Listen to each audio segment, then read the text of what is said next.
उनके साथ अत्याचार हुआ है। इसलिए 5 बातों के लिए जाना जाता है: भ्रष्टाचार, बहनों बेटियों का तिरस्कार, किसानों का तिरस्कार, युवाओं के भविष्यों से खिलवाड़ और गरीब लोगों के साथ अत्याचार। अगर मैं घोटालों की बात करूं, भ्रष्टाचार की बात करूं, तो इन्होंने वृद्धा पेंशन योजना में भी घोटाला करने से पीछे नहीं रहे और 450 करोड़ रुपए का उसमें भी घोटाला कर दिया। मैं एक ही वाक्य में आपको बताना चाहता हूं, मुख्यमंत्री अशोक गहलोत के परिवार का 11,000 करोड़ रुपीस का कॉन्ट्रैक्ट रिसीव हुआ है फैमिली से। ये बताता है कि कांग्रेस किस तरीके से परिवारवाद, वंशवाद, भ्रष्टाचार इनको बढ़ाती है और अशोक गहलोत उसका एक सैंपल है। जल जीवन स्कैम, जल जीवन जेब भरो स्कैम बन गया और लगभग 20,000 करोड़ रुपए का उसमें घोटाला हुआ। अगर मैं बहन बेटियों की बात करूं तो 10,92,000, nearly 11 lakh cases have been registered against women in last 5 years, 5 सालों में। एनसीआरबी के रिकॉर्ड में राजस्थान रेप में नंबर 1 पर है और national crime bureau record bureau इस बात को पुष्टि करता है। उसी तरीके से लास्ट फ्यू मंथ्स में, यानी 2-3 महीने में 118 माइनर रेप केसेस हुए। और अगर किसानों की बात करें तो कर्जमाफी आपको मालूम है, उसमें वादा खिलाफी हुई। लगभग 19,400 किसानों की भूमि को कुर्क किया गया है। फर्टिलाइजर स्कैम, उसमें अशोक गहलोत जी के ब्रदर ने, भाई ने सब्सिडाइज फर्टिलाइजर को एक्सपोर्ट किया। ये नए नए तरीके, नए नए आयाम के भ्रष्टाचार हमको देखने को मिल रहे हैं। उसी तरीके से पेपर लीक्स में रीट का पेपर लीक, ये जग जाहिर है और लगभग हर साल 3 paper leak average, on an average 3 paper leak Rajasthan ने पिछले 5 वर्षों में विटनेस किया है। गरीबों की बात करें तो दलितों पर, हमारे अनुसूचित जाति भाइयों पर और अनुसूचित जनजाति भाइयों पर 8,000 केसेस रजिस्टर हुए हैं। और उसी तरीके से यहां पर असहिष्णुता, स्यूडो सेकुलरिज्म के नाम पर कुछ लोगों के पूज्य स्थान पर बुलडोजर चलाना और कुछ लोगों को सर तन से जुदा होने के लिए नारे और रैली करने के साथ साथ उसको बढ़ावा देना, यह भी हम लोगों ने राजस्थान की धरती पर देखा। जो राजस्थान शांत प्रिय राजस्थान जाना जाता था, जो राजस्थान सद्भाव के लिए जाना जाता था, आज वहां ऐसी आवाजें उठ रही हैं। मैं यहां पर आपको यह भी बताना चाहता हूं कि भारतीय जनता पार्टी ने कोशिश की, राष्ट्रीय भारत की सरकार के द्वारा, कि राजस्थान को जितना संभव हो सके उतना हम उसको मुख्य धारा में शामिल करें। और इसलिए चाहे वो महिलाओं को सम्मान देने के लिए इज्जत घर का सवाल हो, यानी शौचालय बनाने का सवाल हो, चाहे उज्ज्वला योजना हो, चाहे नारी शक्ति वंदन विधेयक हो और चाहे उजाला योजना हो, ये सभी महिलाओं को ताकत देने का काम कर रही हैं और भारतीय जनता पार्टी ने इसमें आगे अपने आप को बढ़ाया है। उसी तरीके से अगर किसानों की बात करें, प्रधानमंत्री फसल बीमा योजना, प्रधानमंत्री किसान सम्मान निधि, neem coated urea, soil health card, each drop more crop, ये सारी योजनाओं के तहत किसानों को आगे बढ़ाने का काम किया है। और अगर हम युवाओं की बात करें तो हम ये गौरव के साथ कह सकते हैं कि पिछले 7 महीनों में 6 लाख सरकारी नौकरी भारत सरकार ने उनके हाथ में अपॉइंटमेंट लेटर दी है, ये भी हमको ध्यान में रखना चाहिए। अगर मैं गरीबी की बात करूं तो प्रधानमंत्री गरीब कल्याण Anna Yojana, 80 crore people are getting 5 kilo rice और 5 किलो व्हीट और 1 किलो पल्स। और आज भारत की गरीबी, मैं नहीं कह रहा हूं, इंटरनेशनल मॉनिटरी फंड कहता है, IMF कहता है कि भारत की गरीबी बीपीएल से, बिलो पॉवर्टी लाइन से ऊपर उठने वालों की संख्या 13.5 करोड़ है। और IMF ही कहता है कि अति गरीबी भारत में now it is less than 1%। तो प्रधानमंत्री गरीब कल्याण अन्न योजना का बहुत बड़ा उसमें योगदान है। और SC/ST अमेंडमेंट एक्ट को ला करके हमारे अनुसूचित जाति और अनुसूचित जनजाति भाइयों को भी मुख्य धारा में लाने का प्रयास किया है। मैं ये भी आपको बताना चाहूँगा कि कांग्रेस पार्टी के टाइम में पिछले 5 सालों में गहलोत सरकार ने जो भारतीय जनता पार्टी के द्वारा किए गए कार्य थे उनको रुकावटें तो पहुंचाने का प्रयास किया ही, लेकिन उन सब के बावजूद आज भारत बढ़ करके आगे आया है और राजस्थान को भी भारत सरकार ने भरपूर मदद देने में कोई कमी नहीं छोड़ी है। यह भी मैं आपके सामने बताना चाहता हूं। और जब मैं इस पर बताना चाहता हूं तो आपको बताऊंगा कि सिर्फ राजस्थान में 44,000 crore rupees have been spent on Bharat Mala project and 2,400 kilometre के रोड का कंस्ट्रक्शन हो रहा है। लास्ट 5 इयर्स में प्रधानमंत्री ग्रामीण सड़क योजना में रूरल रोड्स में 11,000 किलोमीटर रूरल रोड बनाई गई है। उसी तरीके से प्रधानमंत्री जी ने उद्घाटन किया दिल्ली दौसा लालसोट सेक्शन का, जो दिल्ली मुंबई एक्सप्रेस वे का पार्ट है और उसमें 12,000 करोड़ रुपए खर्च हुए हैं। यानी इंफ्रास्ट्रक्चर के लिए जो भारत सरकार कर सकती है उसको करने में कोई कमी नहीं छोड़ी है। उसी तरीके से रेलवे में 14 टाइम्स बजट राजस्थान का बढ़ गया है और उसी तरीके से 75% of the railway routes in Rajasthan is now electrified. तो जो भारत सरकार की तरफ से हो सकता था वो पूरा करने का प्रयास हुआ है। वंदे भारत एक्सप्रेस दिल्ली अजमेर, उदयपुर जयपुर, जोधपुर साबरमती, ये सारे वंदे भारत एक्सप्रेस जयपुर और राजस्थान को सपोर्ट करते हैं। उसी तरीके से कोटा में 6,000 करोड़ रुपीस का ग्रीन ग्रीनफील्ड एयरपोर्ट बनने की तैयारी है और उसका सैंक्शन हो गया है। बीकानेर, जैसलमेर और किशनगढ़ एयरपोर्ट्स को ऑपरेशनल कर दिया गया है और जयपुर, अजमेर, कोटा और उदयपुर ये स्मार्ट सिटी के रूप में डेवलप किए जा रहे हैं। उसी तरीके से 9,000 करोड़ है वो पंचायती राज इंस्टीट्यूशंस को आगे बढ़ाने के लिए किया गया है। एक बात मैं और बोलना चाहूँगा, क्योंकि बतौर प्रधानमंत्री जी के आशीर्वाद से जब मैं स्वास्थ्य मंत्री रहा और उसके बाद मेरे स्वास्थ्य मंत्रियों ने राजस्थान को पिछले 9 सालों में 23 मेडिकल कॉलेजेस दिए हैं, जिसमें से 11 मेडिकल कॉलेजेस आर ऑपरेशनल, वो कमीशन्ड हो गए हैं। ये भी हमको ध्यान में रखना चाहिए।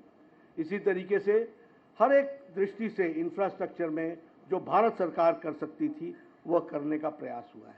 लेकिन हम डबल इंजन की सरकार चाहते हैं और आपके माध्यम से पत्रकार बंधुओं मैं निवेदन करना चाहता हूं कि ऊपर भारत सरकार मोदी जी के नेतृत्व में चल रही है, लेकिन यहां पर जो तुष्टीकरण वाली सरकार है, जो पेपर लीक वाली सरकार है, जो भ्रष्टाचारी सरकार है, जो घोटाले वाली सरकार है, जो महिलाओं का अत्याचार करने वाली सरकार है, उसको हटाना आवश्यक है। और वो इसलिए ताकि जनता को सीधे लाभ पहुंच सके। और जब मैं जनता को सीधे लाभ पहुंचाने की बात करता हूं तो मैं ये भी बताना चाहूंगा कि प्रधानमंत्री आवास योजना में जहां हम लोगों ने मोर देन 14 लाख आवास के लिए घर सैंक्शन किए, उसमें मैं आपको ये बताना चाहता हूं कि 9,22,000 परिवारों का नाम शामिल गहलोत सरकार ने नहीं किया है जो पात्र हैं। तो इसलिए, और उसी तरीके से जल जीवन मिशन में, जिसमें हमारे मंत्री गजेंद्र जी यहाँ बैठे हैं, ये आपको बखूबी बताएंगे कि 20,000 करोड़ रुपए का घोटाला कैसे किया। ये जल जीवन मिशन राजस्थान में जेब भरो मिशन बन गया, ये भी आपको याद रखना चाहिए। इसलिए इस भ्रष्टाचारी सरकार को हटाकर लोगों के हित के लिए काम करने वाली सरकार, इसको लाना आवश्यक है। जो हमारा मैनिफेस्टो है उसमें कुछ मूल बातें आपको देखने को मिलेगी और विस्तृत में आपको ये सारी बातें मिलेंगी, लेकिन हमारा मैनिफेस्टो 3 बातों पर केंद्रित है। सबसे पहले कि डेवलपमेंट और विकास का जो मूल प्रिंसिपल है वो है सबका साथ, सबका विकास, सबका विश्वास, सबका प्रयास। सबको एक दृष्टि से देखना और उनका विकास करना। और दूसरा है गांव, गरीब, वंचित, पीड़ित, शोषित, अनुसूचित जाति, अनुसूचित जनजाति, महिला, युवा, किसान, इनको सशक्तिकरण करना, एम्पावरमेंट करना। ये दो बातों को ध्यान में रख करके, और तीसरा है इंफ्रास्ट्रक्चर पर जोर देना। ये तीनों बातों को लेकर के हमारा मैनिफेस्टो आया है। मैं मैनिफेस्टो के कुछ बातों की तरफ आपका ध्यान दिलाना चाहता हूं। सबसे पहले तो गेहूं की खेती, वह गेहूं की उपज को प्रति क्विंटल 2,700 रुपए में खरीदी की जाएगी, और ये एमएसपी के ऊपर बोनस दिया जाएगा 2,700 रुपीज पर क्विंटल किसानों को। ये हमको ध्यान में रखना चाहिए। उसी तरीके से एक कंपनसेशन पॉलिसी बनेगी, जिसमें जिन किसानों का भूमि को कुर्क की गई है उनको हम कैसे कंपनसेट कर सकते हैं और उनको हम कैसे मुख्य धारा में ला सकते हैं, इसका काम होगा। 19,400 किसान हैं जिनकी भूमि कुर्क हुई है। महिलाओं के लिए जो मूल बात है वो सुरक्षा की दृष्टि से हर एक जिला में महिला थाना खोला जाएगा। उसी तरीके से हर थाने में महिला डेस्क खोला जाएगा, और हर सिटी में एंटी रोमियो स्क्वाड बनाया जाएगा। और उसी तरीके से महिलाओं के सशक्तिकरण के लिए, उनको मुख्य धारा में लाने के लिए लाडो प्रोत्साहन योजना को प्रारंभ करेंगे, जिसमें हमारी सरकार 2 लाख सेविंग्स बॉन्ड, हर गर्ल चाइल्ड जो पैदा होगी उसके लिए 2 लाख रुपए का सेविंग्स बॉन्ड दिया जाएगा, और उसको सुरक्षित करते हुए उसका जीवन आगे बढ़े, इस बात का प्रयास होगा। इसको हमने और भी डिटेल में वर्कआउट किया है। जब वो 6ठी क्लास में पहुंचेगी तो उसको साल का 6,000 रुपये डिपॉजिट किया जाएगा। जब वो 9वीं कक्षा में पहुंचेगी तो 8,000 रुपये डिपॉजिट किया जाएगा। जब वो 10वीं कक्षा में पहुंचेगी तो 10,000 रुपये डिपॉजिट होगा। जब वो 11वीं कक्षा में पहुंचेगी तो 12,000 रुपये डिपॉजिट होगा। जब वो 12वीं कक्षा में पहुंचेगी तो 14,000 रुपये डिपॉजिट होगा। और जब वो प्रोफेशनल डिग्री और व्यवसायिक कार्य के दृष्टि से पढ़ाई करेगी तो 50,000 उसको दिया जाएगा, और 21 साल की उम्र होने पर 1 लाख रुपए उसके अकाउंट में और डाला जाएगा। इस तरीके से महिलाओं में बच्चियों का सशक्तिकरण करने का और उनको पढ़ाने का कार्यक्रम लिया जाएगा। Free education from KG to PG, इसकी व्यवस्था की जाएगी। फ्री स्कूटी स्कीम में जो मेरिटोरियस गर्ल चाइल्ड हैं उनको 12th पास होने के बाद स्कूटी दी जाएगी, इसकी व्यवस्था की जाएगी। ये सारी योजनाएं महिलाओं को सशक्तिकरण करने का और उनको मुख्य धारा में लाने के लिए जो जो अड़चनें आती हैं, जो जो प्रॉब्लम्स आती हैं, उसको डिटेल में समझ करके उसको वर्कआउट करने का प्रयास किया है। उसी तरीके से लखपति दीदी योजना बनी है, जिसमें हम लगभग 6 लाख रूरल वुमेन को ट्रेनिंग देंगे, और ट्रेनिंग के साथ साथ उनको फाइनेंशियल सपोर्ट देंगे ताकि वह अपने जीवन में अपने पांव पर खड़ी हो सके और उस ट्रेनिंग के साथ वो आगे बढ़ सके। उसी तरीके से उज्ज्वला की जो धारक है, बेनिफिशियरीज हैं, उनको हम 450 रुपीज़ का पर सिलेंडर पर सब्सिडी देंगे। यानी घरों में राहत, महिलाओं के लिए राहत, महिलाओं के विकास के लिए राहत, ये सारी चीज़ों को जोड़ने का प्रयास हुआ है। और मातृवंदन योजना के तहत जहां उनको पर इंस्टीट्यूशनल डिलीवरी पर उनके देख रेख के लिए 5,000 रुपीज़ दिया जाता था, उसको इंक्रीज करके 8,000 रुपीज़ उनको दिया जाएगा। इस बात का प्रयास होगा। उसी तरीके से एजुकेशन के लिए जो हमारे गर्ल्स स्टूडेंट्स हैं, जो स्कूल गोइंग स्टूडेंट्स हैं और वो इकोनॉमिकली वीकर सेक्शन से हैं, not only girls, boys also, उनको 1,200 रुपये डीबीटी, डायरेक्ट बेनिफिट ट्रांसफर के तहत उनको दिया जाएगा, ताकि वह बच्चे अपनी पुस्तिका खरीद सके, यूनिफॉर्म खरीद सके, उनको सपोर्ट हो सके, वो स्कूल में जाकर के पढ़ सकें। एक बहुत महत्वपूर्ण घोषणा हम करते हैं कि हमारी सरकार आती है तो हम स्पेशल इन्वेस्टिगेशन टीम SIT बैठाएंगे और जो लोग पेपर लीक में और स्कैम्स में, फर्टिलाइजर स्कैम से लेकर मिड डे मील के स्कैम में, माइनिंग में, PM आवास योजना में, जल जीवन मिशन में जिन लोगों ने घोटाला किया है उनके खिलाफ सख्त कार्रवाई की जाएगी और यह सुनिश्चित किया जाएगा दोषियों को दंडित किया जाए। यह हमारी सरकार सुनिश्चित करेगी। टूरिज्म की दृष्टि से हम एक कॉर्पस फंड 2000 करोड़ रुपए का बनाएंगे और उसमें हम टूरिज्म को कैसे बढ़ावा दिया जा सकता है, राइट फ्रॉम टूरिस्ट फैसिलिटी से लेकर के, टूरिज्म से जुड़े हुए लोगों की स्किल ट्रेनिंग से लेकर के, टूरिज्म के स्कोप को बढ़ाते हुए डायरेक्ट और इनडायरेक्ट हमारी एम्प्लॉयमेंट 5 लाख यूथ को मिल सके थ्रू टूरिज्म, इस बात को भी हम प्रयास करेंगे। और इसी के साथ साथ एम्स की तर्ज पर, all India institute of medical sciences के तर्ज पर और इंडियन इंस्टीट्यूट ऑफ टेक्नोलॉजी के तर्ज पर हर डिवीजन में एक Rajasthan institute of technology and Rajasthan institute of medical sciences, ये हर डिवीजन में खोला जाएगा। और इसके साथ साथ हम 2.5 लाख गवर्नमेंट जॉब्स यूथ के लिए इस स्टेट में 5 साल में मुहैया कराएंगे, गवर्नमेंट जॉब्स करेंगे। ये बात भी हम आपको बताना चाहते हैं। जहाँ तक गरीब कल्याण का सवाल है, अगले 5 साल तक प्रधानमंत्री गरीब कल्याण अन्न योजना जारी रहेगी और इसी के साथ साथ भामाशाह हेल्थ इंफ्रास्ट्रक्चर मिशन के तहत 40,000 करोड़ रुपीस हम अगले 5 साल में इंफ्रास्ट्रक्चर पर खर्च करने वाले हैं। यहाँ के हेल्थ सिस्टम का हार्डवेयर ठीक हो, इसके लिए खर्च करने वाले हैं।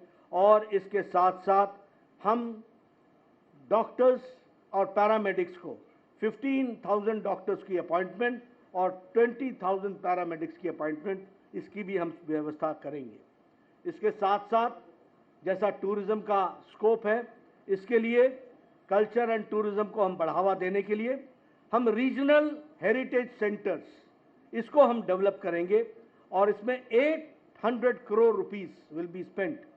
और इसमें हम local culture, local folk dance, folk song, local literature, local cuisine, local dresses, यहाँ से लेकर के उनके कल्चर में जो जो महत्वपूर्ण चीज़ें हैं उसको दुनिया के सामने लाने का प्रयास होगा। और इसके लिए 800 करोड़ रुपीस खर्च होगा। और ये शेखावाटी में, धुंधार में, ब्रज में, हरोटी में, मेवाड़, मारवाड़, अजमेर, बीकानेर, इन सब जगह यहाँ के कल्चर को प्रमोट करने के लिए ये प्रयास होगा। इसी के साथ साथ हम मानगढ़ धाम को, इसको हम डेवलप करेंगे और मानगढ़ धाम को डेवलप करने के साथ साथ एक डेस्टिनेशन के रूप में, जो यह एक सिंबल बनेगा कि हमारे आदिवासी भाइयों ने इस देश के लिए अपनी कुर्बानी कैसे दी है, इसको भी हम वहाँ बहुत अच्छे से बखूबी डिपिक्ट करेंगे। और हमारा गौरव में जो अनुसूचित जाति के द्वारा ट्राइबल कल्चर है, और वो ट्राइबल कल्चर ने मेन स्ट्रीम में भारत की भूमि के लिए, रक्षा के लिए क्या क्या किया और उनका सांस्कृतिक योगदान क्या है, इसको भी हम सामने रखने वाले हैं। इस तरीके से जैसा मैंने कहा कि लॉ एंड ऑर्डर की तरफ विशेष ध्यान, इंफ्रास्ट्रक्चर पर विशेष ध्यान, भारत सरकार की स्कीम्स पूरी की पूरी यहाँ पर लेटर और स्पिरिट में लागू हो, महिलाओं के सशक्तिकरण के लिए इंडिविजुअल महिलाओं को कैसे ग्रो किया जा सकता है, उनको कैसे सशक्तिकरण किया जा सकता है, उसकी चिंता, किसान को मेन स्ट्रीम में कैसे लाया जा सकता है, उसकी चिंता, और इसके साथ साथ युवाओं को रोजगार के साथ कैसे जोड़ा जा सकता है, इस बात को हम लोगों ने प्रतिलक्षित करने का प्रयास किया है। मुझे आप लोगों के माध्यम से राजस्थान की जनता से एक निवेदन करना है, और वो निवेदन ये है कि 5 साल का बहुमूल्य समय बहुत गुजर गया, बहुत पानी बह गया, विकास के बहुत से आयामों से राजस्थान की जनता वंचित रह गई और मानवता कराहता रहा है, मानवता मुसीबत में रही है। ऐसे समय में आज भारतीय जनता पार्टी, मजबूत सरकार और इस तरीके से देश को आगे बढ़ाने में जो राजस्थान का योगदान होना चाहिए, उस योगदान को लाने का एक संकल्प है और इस संकल्प के लिए आप भारतीय जनता पार्टी कमल के निशान को आशीर्वाद आपके माध्यम से मिले, यही मेरा निवेदन है, यही मैं कहना चाहता हूं। धन्यवाद।